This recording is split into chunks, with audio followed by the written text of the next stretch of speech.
All right, now listen. Before we talk Geneva, let's talk New Brighton, our hometown.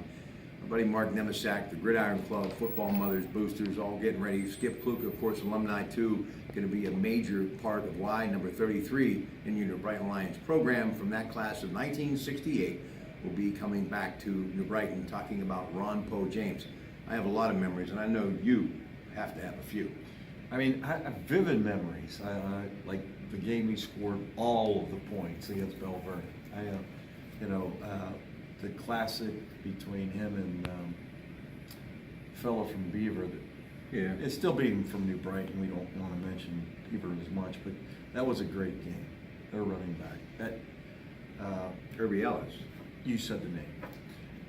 It took me a while to remember it, but I never forgot Poe's name. Now, not a whole lot of people know that Poe James, his freshman year, had the NCAA rushing record as a freshman until Bo Jackson broke it. You also realize during his tenure, the top 3 running backs in the country were O.J. Simpson, Mercury Morris, and Poe James. And isn't this even more ironic? I brought everything here tonight, my A game. You think of Western Pennsylvania, you think of the great quarterbacks, of course, Joe Namath from Beaver Falls. But no one realizes that Mercury Morris was from Avonworth, probably, and Poe was from New Brighton. What, maybe 20 miles separating the two schools? Pretty exceptional, and at one time in the top 3 in running the football in college football. Mercury Morris could bench 500 pounds. I mean, that's what you're doing. Yeah, right now in season. It's a little less.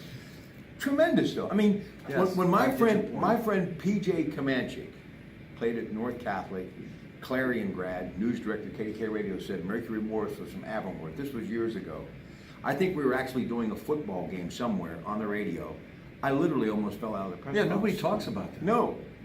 So every time I drive through Avonworth, I think of number 22 for your Miami Dolphins, Mercury Morris. But Poe really was a legend. Coach Rach, not the son, but the dad, the wonderful, late, great Coach Rach, who was from Monaca. Coach, I never knew this. I went to visit him after he had an automobile accident, and we were talking one day about football. And he said to me in this great conversation, he goes, "Oh yeah, I coached Monaca high school football when Poe James was at New Brighton." Right away, I woke up and I went, "What?" He goes, "Yeah, that was the game that we had the Go for Poe on our helmets." And man, it was like Christmas. I just couldn't believe it. And Poe James, a mythical figure. The Hit Me Hit shirts, the crimson and gold tassel caps. Great 1966 stuff. Against Elwood City, it ends up in a tie on Oak Hill.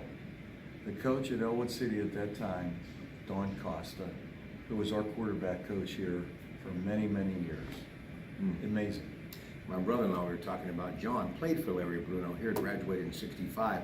But you think about that decade of the 60s, pretty good football players. Well, I remember the later 60s, Yeah. In the first part, I was just trying to learn how to walk.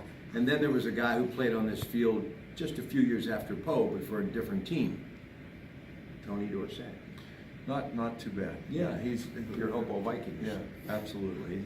He had a pretty good career. He's in the Hall of Fame. Poe James at New Brighton, Oak Hill Field tomorrow night. Be there. All right, we'll come back, and we've got a lot to talk about. Geneva at Marietta this Saturday. Good evening.